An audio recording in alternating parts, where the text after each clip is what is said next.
Hello, hello, hello. My name is Natalie, and I'm sitting here with Greg Ross. And as promised, we have an extremely exciting live stream for you today. Powerful discovery call questions that close more deals.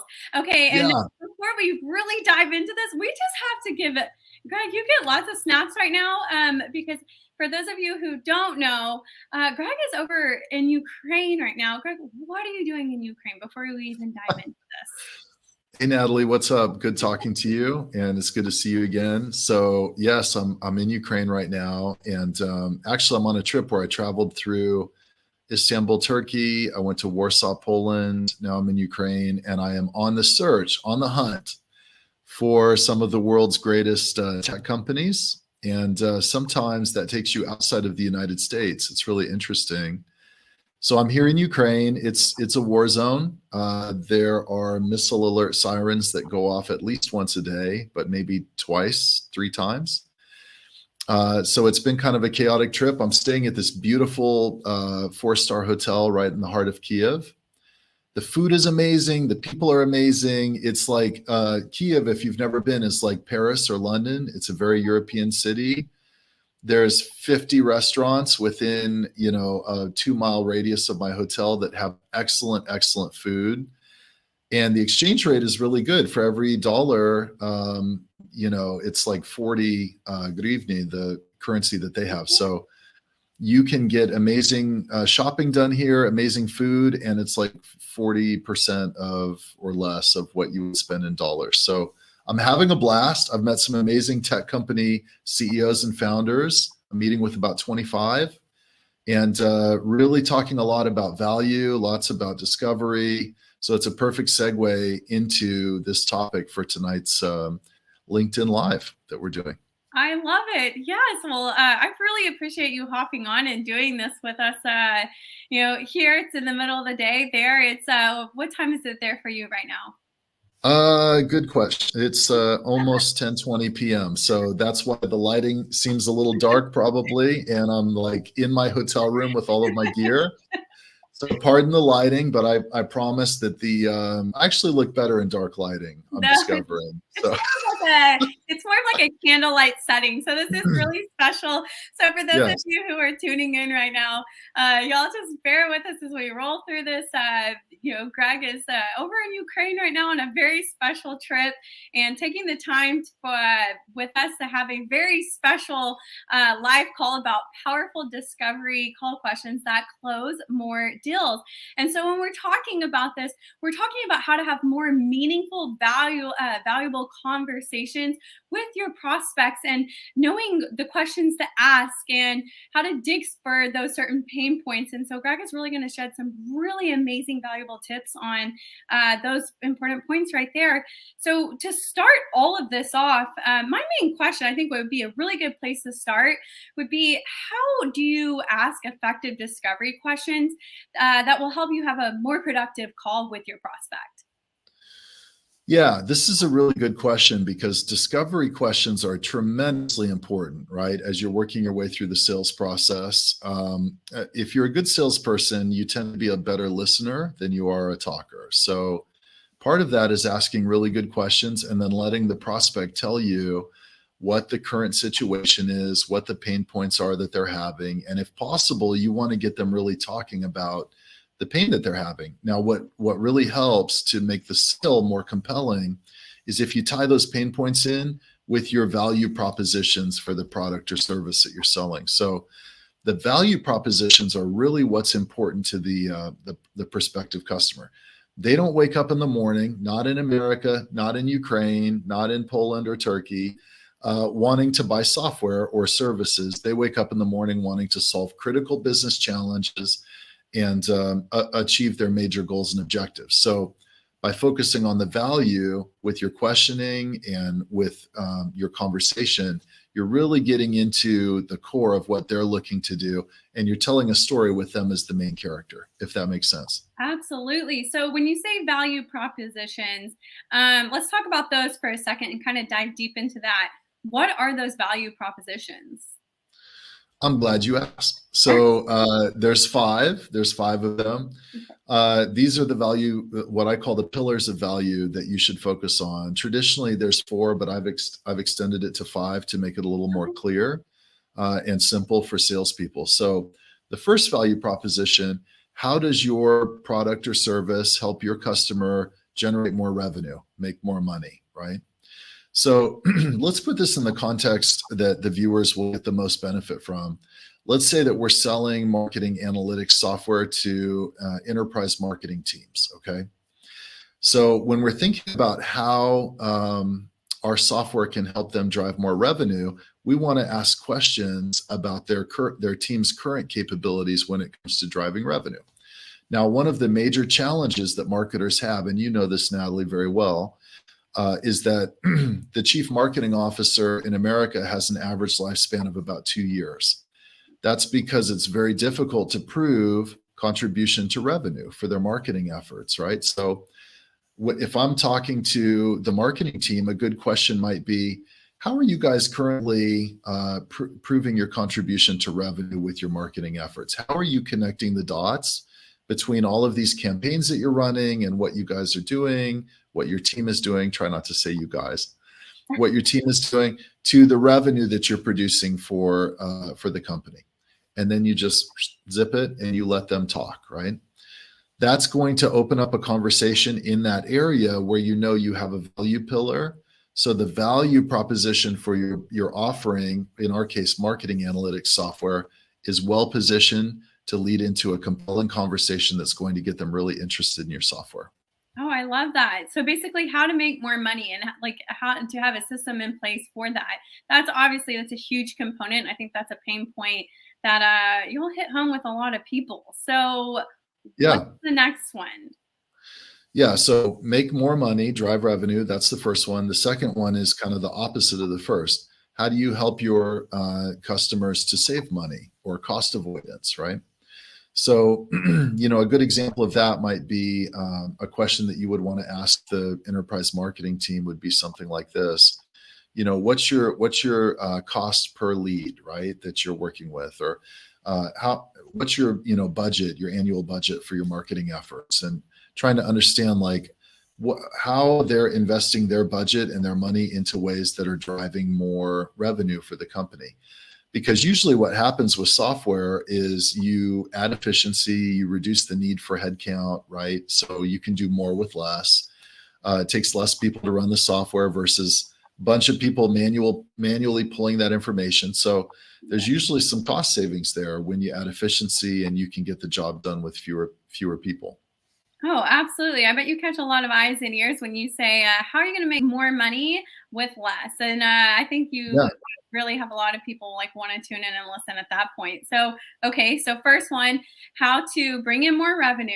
Second one, how Yes. to spend less money. Let's hit on Yes. point three.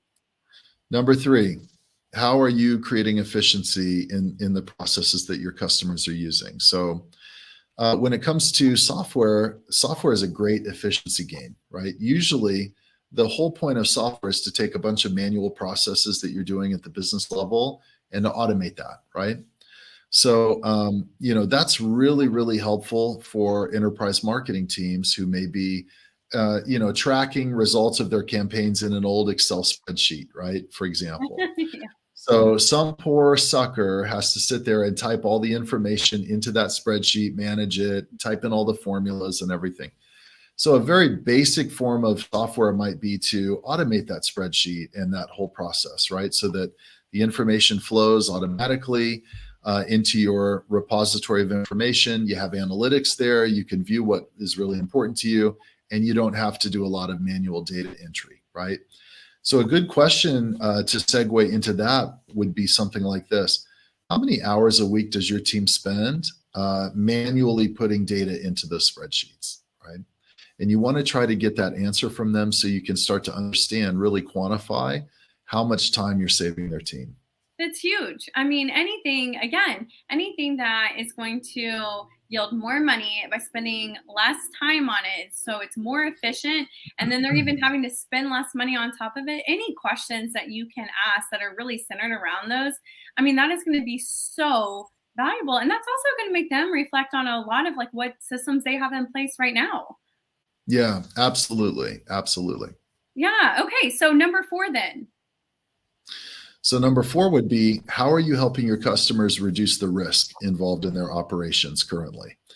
Now, whenever you have an Excel spreadsheet involved, you've got risk. And I'll tell you why. Because if an employee quits abruptly, leave, and you're left with this massive spreadsheet that has 13 tabs, all of these different color codings, you're not going to really be able to make heads or tails of that thing, right? Unless you have a really good several weeks with that person to explain what all of this means. So that spreadsheet becomes a monster that person created, and it's very, very difficult, right? So one of the risks that you run is having a team member leave abruptly and not having what we call continuity of that information, right? That data. So that can be a big risk, and it can actually cause you to lose data. It can cause you to lose important pieces of information, and it can cause you to not hit critical goals and objectives because you didn't have all the info that you need to make good decisions. Oh, absolutely. And think about falling behind and all the stress and kind of chaos, and even, Yeah, having to pull from other people's job roles and having for someone else to step in and do two jobs. I mean, that's a lot. And so anything that you can reduce risk in a certain area and really open up a prospect's eyes to that is huge. That's a big one. And these are big, big value points. And so, okay. totally. Well, I Okay. forgot to tell you the question. I just realized. Oh yeah. I got so, I got so excited talking about risk, I forgot to tell you the question. So, a great example of a question that you could ask to help uncover some of that risk would be something like this. So, Natalie manages this monster spreadsheet for your team, right? What happens if Natalie decides tomorrow that she wants to take a job with a different company and you're left with this spreadsheet? How do you make heads or tails out of this thing? And what are the consequences of an abrupt absence from a team member like that that's managing your data? How would you handle that? That's a really great conversation starter to get them talking about, Yeah. the risk associated with that, and also with you kind of like, yeah, that could be really risky, hint hint, right? So let's talk about ways to remove that risk from the equation. No, I love that. And that's not even a question that it's not some magical question that no one can think of. That's just really allowing them to open up their eyes and seeing the reality as it is and what would they do. And a lot of the times I think when, someone has a system like that in place currently, they don't like to look at the ugly truth sometimes. And so that is a great question that can really, really make someone want to have that conversation with you, and where you can also, figure out how you can add some value with what you're bringing to the table too. So I love Yeah. that one. And okay, so that was number four. What is number five? So number five is what I call qualitative or quality of life, right? So how does your solution help the prospective company improve the quality of life for their team members that are using it? A great question that you can ask here is something like this. How much time are you spending personally every week managing all of this information, all of this data on your marketing campaigns? They may say something like 20 hours a week, right? And then you say, well, how would you rather use that time? If we were able to free you up from that 20 hours of time you're spending, how would you rather use it? You'll hear a lot of answers here, but if you hear somebody say something like, well, I wouldn't have to work past 5 o'clock anymore That's huge. because I could actually get out of here on time if I had a better tool, right? I'm missing my daughter's soccer games, and it's really frustrating for me. Boom, right there. You've got a great qualitative value add, and that's a great place to get them talking. So if they admit something like that to you, then your focus moving forward should be, hey, this solution is really going to help free you up. You're going to be out of there at 5 on the dot. You'll be able to attend your daughter's soccer games. These are things that we can't put a dollar amount to, right? Or really like quantify, but they're qualitative. They're very important to the people that are using the software. Absolutely. And like right off the bat, when you said that, the first thing that came to my mind was burnout. Think about all the people in the office, whoever they have working on that specific task, that during that 20 hours, think about the time that could be spent doing something else that's going to make them feel their time more worth it in the office, like really, whichever, like I said, whatever task it is that they're doing. And so it's not even just that one single person, but think about the morale that it adds to and the culture as a whole within the office. That is a big one that you could really hit a home run with. Yeah, absolutely. It's a great topic to dig into. And again, to tie the value of your solution to make it much more compelling for the people that are involved in the purchasing decision to sign off on the contract and buy your software or your product or service.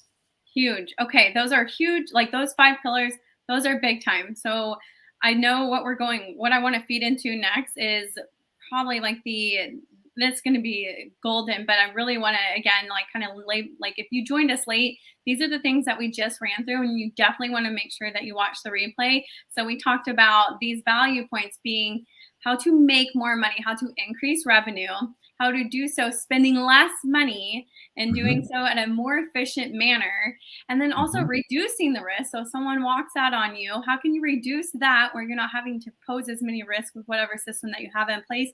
And then on top of that, how to improve the quality of what you're doing. So your quality of life. So whether that be burnout or saving time, your efficiency. I love that. So okay, those are amazing. Okay, and you literally are setting it up perfectly for someone to tell you what's going on and the struggles they're Yes, currently facing. And that's really what those questions do. But that's how right. can you keep digging so you can figure out how you can provide the most value for your prospect? Yeah, that's a great question. So it's not enough to ask good questions and just get a simple answer. When you find pain, you really want to dig down a little bit deeper and you want to ask some second, third level questions, right? But that can be a difficult skill for a lot of salespeople who just simply have never flexed that muscle, right? Yeah. So this is something really important. There's a great book that I highly recommend that you read if you're in sales or if you're a CEO, founder, somebody who is involved in sales because of your role. It's called Spin Selling by Neil Rackham, SPIN. And SPIN is an acronym, and it stands for situation, problem, impact, need, payoff. So I'll actually do role play alert. Oh Woo, no. woo, here we go. Role play alert. Okay. All We're right. gonna break into a spontaneous role play, and I'm gonna show like the power of how to use spin selling and this acronym to ask second, third level questions. And then, guys, please go and check this book out. It's one of 3 sales books that that everyone needs to read. So please follow up and go check this book out. But here's how it works, right? Situation question, the S in spin. So, Natalie, how many hours are you spending every week just compiling all of this marketing campaign information together? Oh, you know what, Greg? I would have to say bare minimum 15 to 20 hours a week. Okay, that's the S, right? That's the situation question. Now we understand the situation, 15 to 20 hours a week, right? Now we need to determine if that's a problem, the P, problem, right? All right, Natalie, let me ask you this. Is that how you want to be spending 15 to 20 of your hours a week? Or is there some way that you would much rather be spending that time? Oh, I could be spending it so much more efficiently, getting so much more done, but I can't because it's something that cannot be ignored. It has to get done. Okay, bingo. So now we've identified the situation, 15 to 20 hours a week. We know now that it's a problem because she said that there's things that she would much rather be doing with her time. We don't know exactly what yet, right? So now we get to the I, which is the impact or the implication of that challenge, right? So here's what that question would sound like. Natalie, can you be a little bit more specific with me because I think your time is probably your most valuable resource, right? So how exactly would you spend the 15 to 20 hours a week? What would you exactly do with that time if we were able to just free that completely up for you? You know what? The biggest thing that would be amazing to have that extra time to do is that the people that are working around me within the office is being able to have a more hands-on approach with them and help them more with the things that they need, so I can Mhm. step away from what's taking my time over here and be of more assistance to them. Okay. And, I had an old boss that used to ask me this question and it always bothered me, but I think it's a really good question to ask. So what? What difference does that make? If you have more time to spend with those employees and help them, what impact is that going to have on the business? Oh, turnover, it's just complete morale of the company and the culture that we have. I mean, being able to help them more would make a big difference and honestly save us a lot of time too having to replace them when if they leave by not having that help. Yeah, just out of curiosity, what's your turnover rate on your team? Is it above 20% a year? Sadly, it is, yes. Yeah. Okay. Bingo. Now we've identified the impact, right? So we've identified 15 to 20 hours a week. It's a problem. She'd rather be spending her time doing other things. We've identified that turnover is a result of her not being able to engage with her team and that turnover rate is over 20% a year. So here's where we get to the end. This is the magic part right here. The need payoff question. So Natalie, it sounds like you have the need for a better solution here, right? A way for you to manage all of that data that doesn't take 15 to 20 hours per week. That's exactly what we do with our software. And I think what you'll find is when we free you up actually to, from that 15 to 20 hours by automating all of that, you'll have the time to go around, spend with your team members. And it wouldn't surprise me if we could cut your, even if we cut your turnover in half from 20% down to 10%, that's going to save you a ton of money in training and onboarding costs for your team, right? And other costs associated with that turnover, which is about 75% of those team members' annual salary. Oh, yeah, that's huge. I'm really excited that you brought this up, and I'm actually writing a note right now. When we jump into the demo here in a few minutes, I'm going to jump right to that, and I'm going to show you exactly how we would automate that for you so that we're freeing you up and reducing your turnover. Sound good? Absolutely. Like, I feel like you just dug straight for my pain points so perfectly. And I love how natural that was too. You see how easy it was and how much that just flowed. And then it's almost like you just opened the door up perfectly for the demo too. Now I'm excited to see it. Yeah, so that's the whole premise of an effective discovery call, right? The discovery call is usually the first call that we have with our prospects.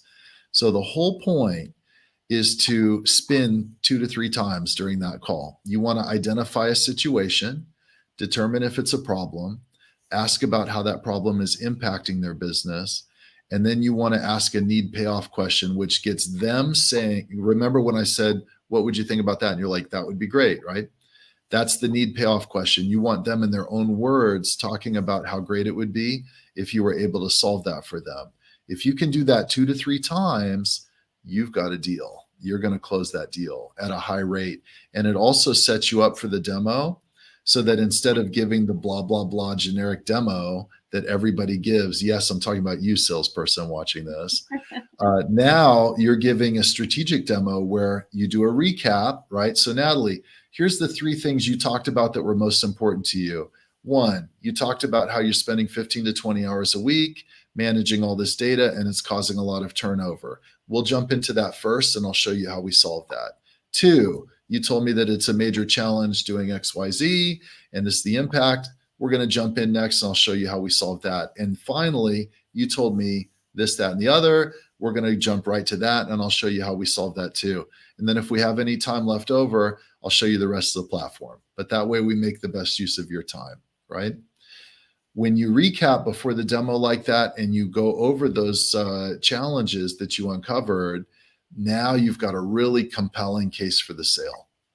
Oh, it was just so value driven. I mean, even just that second part where we went through like the SPIN acronym, you identified every single, like a pain point for me and every single aspect I would be having as a stage, whether it be not having enough time, then not being able to focus with my employees, and then also having turnover. And then of course that costs more money. And that was even without having to really dig deep and talk about the 5 like value pillars that we discussed at the front end of this conversation. I mean, that was major value packed that I think a lot of the time people probably overcomplicate the discovery call, or maybe they just go off some PowerPoint slides. And this is something that truly can help them really dig deep.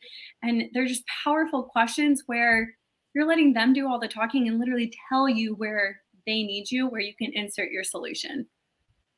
Yeah, exactly. And what you find as you study sales is that it's all like a tapestry that kind of weaves together, right? So the value propositions, when you have a firm understanding of the value propositions, that flows to good discovery questions. The discovery questions flow to uncovering challenges and getting them talking about pain, which then flows into a very strategic demo, which then flows into a series of calls where you're constantly getting more questions asked, more pain points, getting them to talk about how painful it is. And all of that culminates in a much higher close won rate for your opportunities. So this is kind of like really the lifeblood of a healthy sales process. And it feels natural too. Like it felt really natural, and it feels good. Like you're really helping them and how you can provide value, and you're listening like intently and just wanting to help them. I think that that's what stood out the most to me, even during the role play. Yeah, absolutely. And we're putting them as the main character in the story, right? Most lousy salespeople that aren't doing a value first approach, they'll run a series of calls talking about them, what they do, what their software does, the features and functionality. They'll give a very generic demo that's focused on me, me, me, me, me. Here's what we do, feature, feature, feature, feature. And then at the end of all that, it's like, hey, you see how valuable this is? Sign the contract. Doesn't work. Cue the emoji, Natalie. Doesn't feel good at all. No, not at all. It doesn't feel good. So be a trusted advisor, right? Do your research, come with a position on how you're going to add value to their company. Think about, I've given you 5 categories to think about, right? Now, a really good salesperson understands and they have a value proposition for each of those 5 categories. So that when they make a cold call, if one of those categories is not vibing with the person you're talking to, you quickly can pivot to a second or a third, and you have a much better chance of getting them interested in taking a meeting too. So those value propositions are really important. Guys, you have to study that, and you have to know what you're going to say for each of those 5 value pillars and how your product or solution is going to add value in each of those categories. That's so amazing. I'm going to be sure I'm going to put those 5 value pillars in the description as well. So for people who are tuning in late and wondering what those are, you can look in the description. Also, Greg, for people who are wanting more of you after this, because it was just absolutely amazing. Thank you for taking your time. I know it's late where you are and the Wi-Fi is acting crazy. Where can they get more of you? How can they connect with you? Yeah, I'm glad you asked. Cue the ticker. So, so you can come find me in Ukraine if you're adventurous. I'm here. Come visit me. You can also go to my YouTube channel and my TikTok at the Greg Ross, which is below on the screen. You can go to my website, which we'll put a link to in the description. Guys, if this is you, if you want to improve your game when it comes to discovery questions, or if you're a CEO and founder and you want to really better understand your value propositions, right, and develop good messaging, any of those things, go to my website, hit me up, click the link to book an appointment with me. We'll do a free first session. We'll talk about it, and we'll create a plan for helping you fix those things in your sales game. I'm looking forward to it. I love it. We'll talk about it. I like that good touch on the end. All right. Well, you guys, thank you so much for tuning in and watching the show. Greg, thank you for spending the time with me this afternoon to share such valuable information. As he just mentioned, everything will be in the description. Reach out to him using the links below. Greg, next time, can't wait. Thank you again. Thanks again, guys. And please support Ukraine. They really need our help right now. And if we don't act, nobody will. So I really want to encourage everyone, find a way that you can support Ukraine through donations or otherwise, because they really need our help. Some of the most talented and professional tech people in the world live right here in Ukraine. And Natalie, I talked to a CEO today. He works with customers in Hollywood on some of these movies that you're watching. You'd be amazed what they can do here with some of their technology and their tech companies. It's really a precious jewel in the global tech economy. We have to help them. So please, guys, show them some love. Thanks. All right. Bye, everyone. We'll see you next time.